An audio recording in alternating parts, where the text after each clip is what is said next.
Inflation has been very sticky as far as certain items are concerned, including beverages, fuel. There is a big risk. Artificial block has been put on passing on the natural movements of global crude to Indian consumers, and I believe there will be an inflationary build-up there. And if you look at many of the household segments, what's your own reading of the inflation trajectory from here on, at least till December, if not beyond that? So I think, Siddharth, before I talk about the inflation numbers, one thing I would actually request, and we have been requesting this for the last 2 years, is that we desperately need a revision of the CPI basket. It's based on 2011-12 consumption expenditure survey, where food has a weight of 46%. I think no amount of, guessing could help us believe that food still has a weight of 46%. It could have declined to much lower levels. Now, having said that, and assuming that the CPI numbers as given out holds correct, my sense is that one, yes, there are some upside risks to the food inflation, because this time the cereal inflation has been running at higher levels, given the fact that paddy output and wheat output are on the lower side. But I don't think that's going to be much of a concern, because a large part of the populace will be protected for the next 3 months from the vagaries in terms of the free distribution.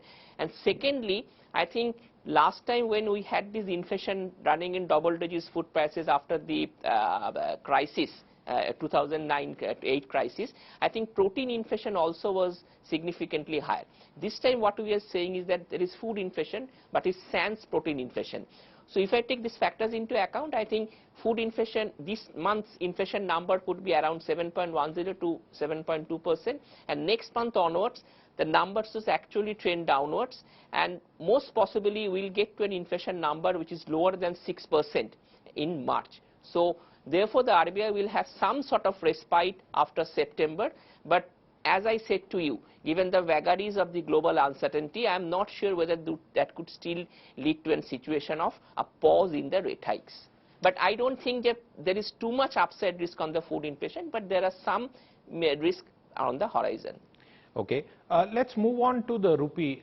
It's become a massive talking point, and I have read your views in the past about the currency.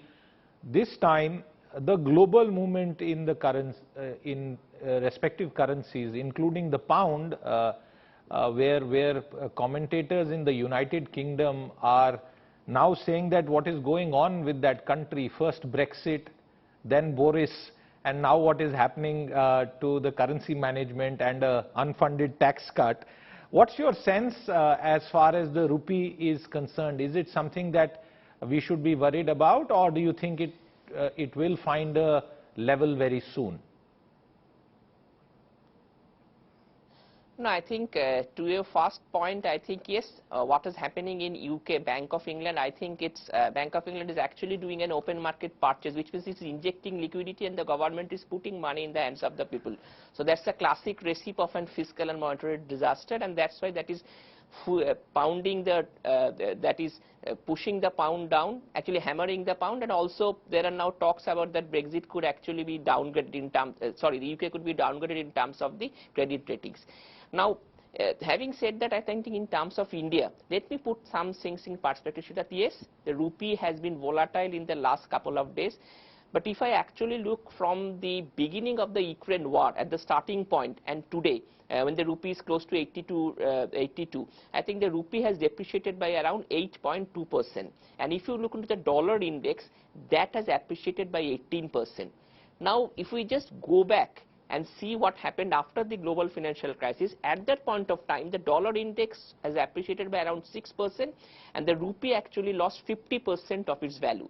So clearly, in a situation when rupee depreciation is much lower than the dollar appreciation, it means that the weakening of the rupee is mostly because of the strengthening of the dollar and domestic macro fundamentals. So that's the good part, even though the rupee has declined.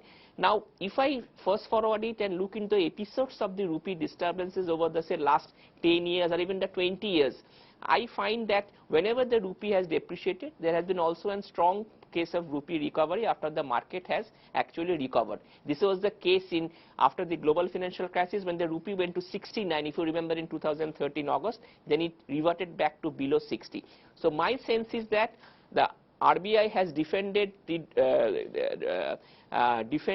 rupee to a significant extent. It has now spent close to $100 billion. But with a 9-month import cover, I think it will be better for the rupee to depreciate a little bit. In economic parlance, we call it that we should lean with the wind and not against the wind.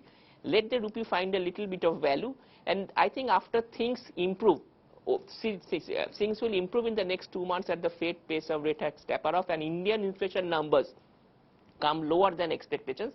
I think rupee will have much ground to cover with. But for now, I think possibly the RBI can let it go a little bit, but not to a significant extent, because a larger depreciation also biggest depreciation, and the market actually then believes that there could be the rupee actually could go even lower. So my sense is that allow it to get to some distance, but after some time, but not to the extent that what I will say, but may not be as may not make it significantly volatile in the intervention strategy.